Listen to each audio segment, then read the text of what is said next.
Instagram पर आप digital creator बन गए, बड़ी अच्छी आईडी बना ली आपने, बड़े फॉलोअर्स हो गए आपके, बड़े फोटोज आपके डाल रहे हैं आप इंस्टाग्राम के ऊपर, बहुत लोगों ने आपको फॉलो कर लिया है। और दुनिया की फैन फॉलोइंग के पीछे भागने वालों, और दुनिया में सोशल मीडिया पर शोहरत पाने वालों, और दुनिया, हम रात में बिस्तर पे सोते हैं तो 0 वाट का बल्ब जला के सोते हैं, बिल्कुल अंधेरा हमें पसंद नहीं है, कमरे में हल्की सी लाइट जरूर रखते हैं हम मेरे भाई। कभी आपने गौर किया जब हम कब्र में जाएंगे वहां तो 0 वाट का बल्ब भी नहीं है, वहां तो नाइट बल्ब भी, कि इस दुनिया में किसी को भी ऐसी जिंदगी आज तक नहीं मिली है जिसमें कोई गम ना आए, कोई टेंशन ना आए, कोई समस्या ना आए, कोई संकट ना आए। जिंदगी है तो समस्याएं आएंगी, प्रॉब्लम्स आएंगी। सदर मोहतरम, उलमाए किराम, मोहतरम बुजुर्गों, नौजवान साथियों, माँओं और बहनों, प्यारे बच्चों, जमालपुर नाम का ये गांव,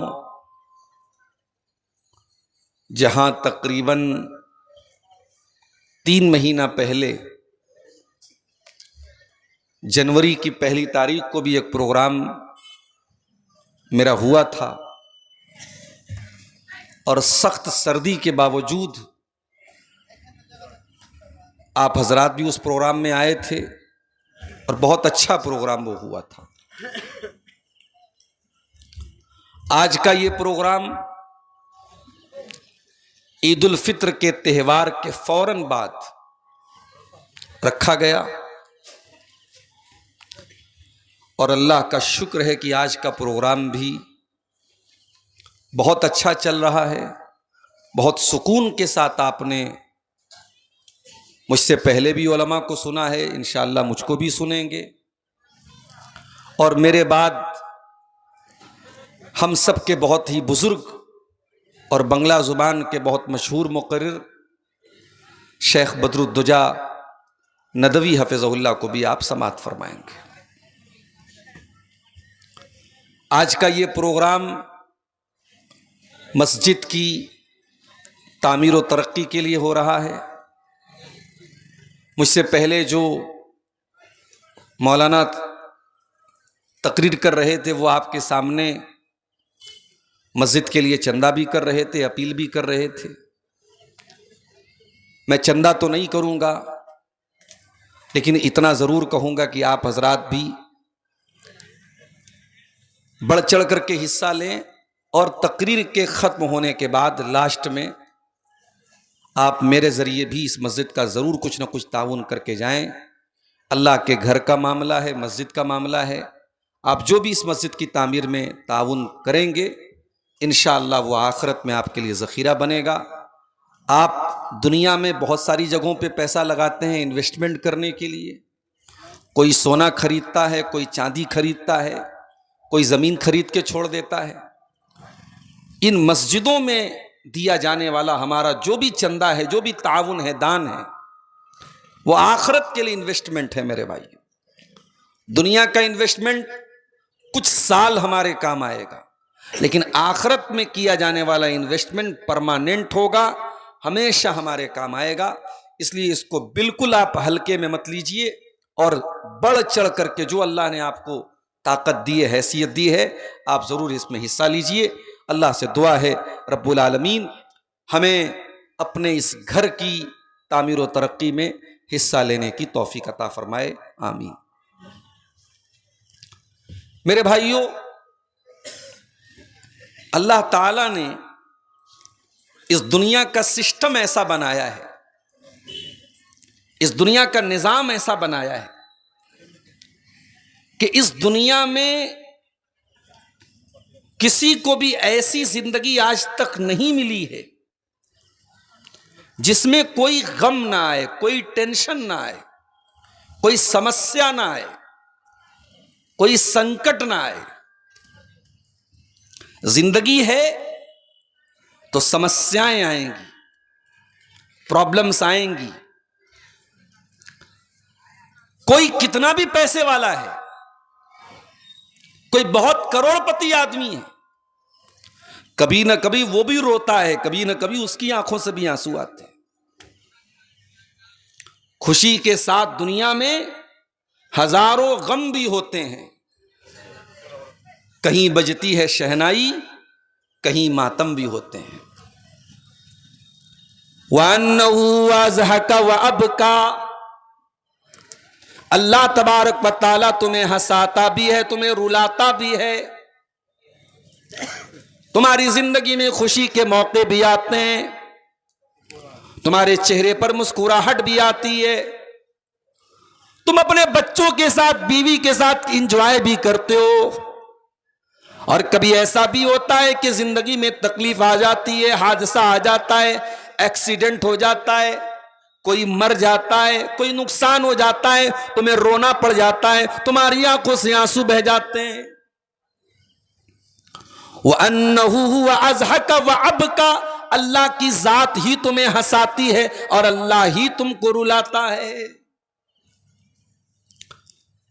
लक़द खलक़नल इंसाना फ़ी कबद, हमने इंसान को ऐसा पैदा किया है कि वो सारी जिंदगी संघर्ष करता है, परेशानियों से जूझता रहता है। इंसान की जिंदगी में जरूर मसले मसाइल आते हैं, किसी के साथ कम है, किसी के साथ ज्यादा है, लेकिन जिंदगी में है जरूर मसले मसाइल। अगर आप ऐसी जिंदगी चाहते हैं जहां कोई दुख ना आए, कोई समस्या ना आए, कोई टेंशन ना आए, कोई परेशानी ना आए, ऐसी जिंदगी दुनिया में मेरे भाइयों नहीं मिल सकती है। ऐसी जिंदगी अगर मिलेगी तो जन्नत में मिलेगी। कुरान कहता है जब जन्नती जन्नत में जाएंगे और जन्नत की नेमतों का मजा हासिल करेंगे तो जन्नतियों की जबान से निकलेगा वक़ालुल हम्दुलिल्लाहिल्लज़ी अज़हब अन्नल हज़न इन्ना रब्बना लग़फ़ूरुन शकूर। ऐ अल्लाह तेरा करम है, तेरा शुक्र है, तूने हमको जन्नत में पहुंचा दिया। ऐ अल्लाह इस जन्नत में कोई गम नहीं है, कोई टेंशन नहीं है। दुनिया में जरूर कुछ ना कुछ गम है। आज आप जवान हैं, खूबसूरत हैं, स्मार्ट हैं, हैंडसम हैं, स्नैपचैट से फोटो ले रहे हैं, इंस्टाग्राम पे फोटो डाल रहे हैं, फेसबुक पे फोटो डाल रहे हैं। एक दिन ऐसा आएगा ये आपके काले काले बाल सफेद हो जाएंगे, ये आपके खूबसूरत चेहरे पर सिलवटें और झुर्रियां पड़ जाएंगी, आपकी खूबसूरती खत्म हो जाएगी। आप चाहे लड़का हो चाहे लड़की हो, एक दिन ऐसा आएगा वो कमजोर हो जाएगा, वो बूढ़ा हो जाएगा, उसकी जवानी खत्म हो जाएगी, उसकी सुंदरता खत्म हो जाएगी।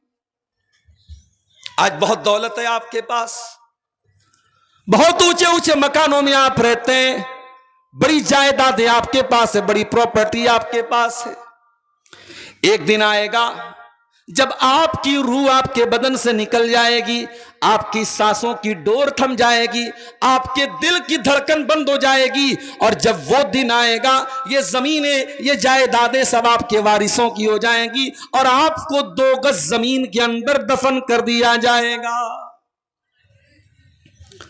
मार्केट में कपड़ा लेने जाते हो, बहुत नाप तौल के, बहुत देखभाल के कपड़ा लेते हो। गरीब आदमी अपने हिसाब से कपड़ा लेता है, अमीर आदमी अपने हिसाब से कपड़ा लेता है। कोई बड़े ब्रांडेड का शौकीन होता है, वो अपनी जींस की पैंट भी किसी खास ब्रांड की पहनता है। वो कुर्ते का कपड़ा भी लेने जाता है तो रेमंड्स का लेता है, किसी खास ब्रांड का लेता है। ओ ब्रांडेड करने वालों, जिस दिन तुम्हारा इंतकाल हो जाएगा तुम्हें कोई ब्रांडेड कपड़ा नसीब ना होगा, तुम्हें कफन के मामूली कॉटन के कपड़े में तुम्हें कफनाया जाएगा। कफन का कपड़ा, सफेद कपड़ा, उसी कफन में गरीब को भी कफनाया जा रहा है, उसी कफन में अमीर को भी कफनाया जा रहा है। यह है तेरी जिंदगी की औकात, यह है तेरी जिंदगी की वास्तविकता, यह है तेरी जिंदगी की हकीकत। तो दुनिया में बड़ी शान से अपनी 4 व्हीलर से चला करता था, तेरी कार में एसी चला करती थी, तू मई और जून के महीने में भी अपनी कार से निकलता था तो एक पसीने की बूंद भी तेरे माथे पे नहीं आती थी। तेरी गाड़ी की एसी बहुत अच्छी चला करती थी। जब तेरी शानदार गाड़ी तेरे गांव से निकला करती थी, गांव वाले कहा करते थे, हाय हाय ये बड़ा खुशनसीब इंसान है, इसके पास बड़ी महंगी गाड़ी है, इसके पास फॉर्च्यूनर है, इसके पास स्कॉर्पियो है, इसके पास बड़ी महंगी गाड़ियां हैं। ओ महंगी गाड़ियों वालों, ओ महंगी कारों के शौकीन मेरे भाइयों, एक दिन आएगा जब तुम दुनिया से चले जाओगे, तुम्हारी कार कोई और ड्राइव करेगा, तुम्हारी गाड़ियों में को कोई और चलाएगा, तुम्हारे बंगलों का मालिक कोई और हो जाएगा और तुम दूसरों के कंधे पे सवार होके कब्रिस्तान जाओगे। और वो बेटा जो बहुत मोहब्बत करता था आपसे, वो बेटा भी आपको अपने घर में रखने के लिए तैयार नहीं होगा।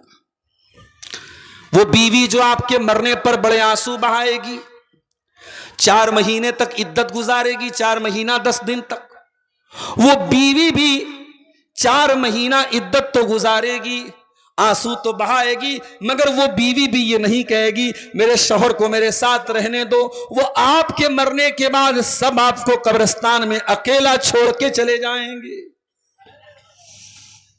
कभी आपने गौर किया है, हम रात में बिस्तर पे सोते हैं तो 0 वाट का बल्ब जला के सोते हैं,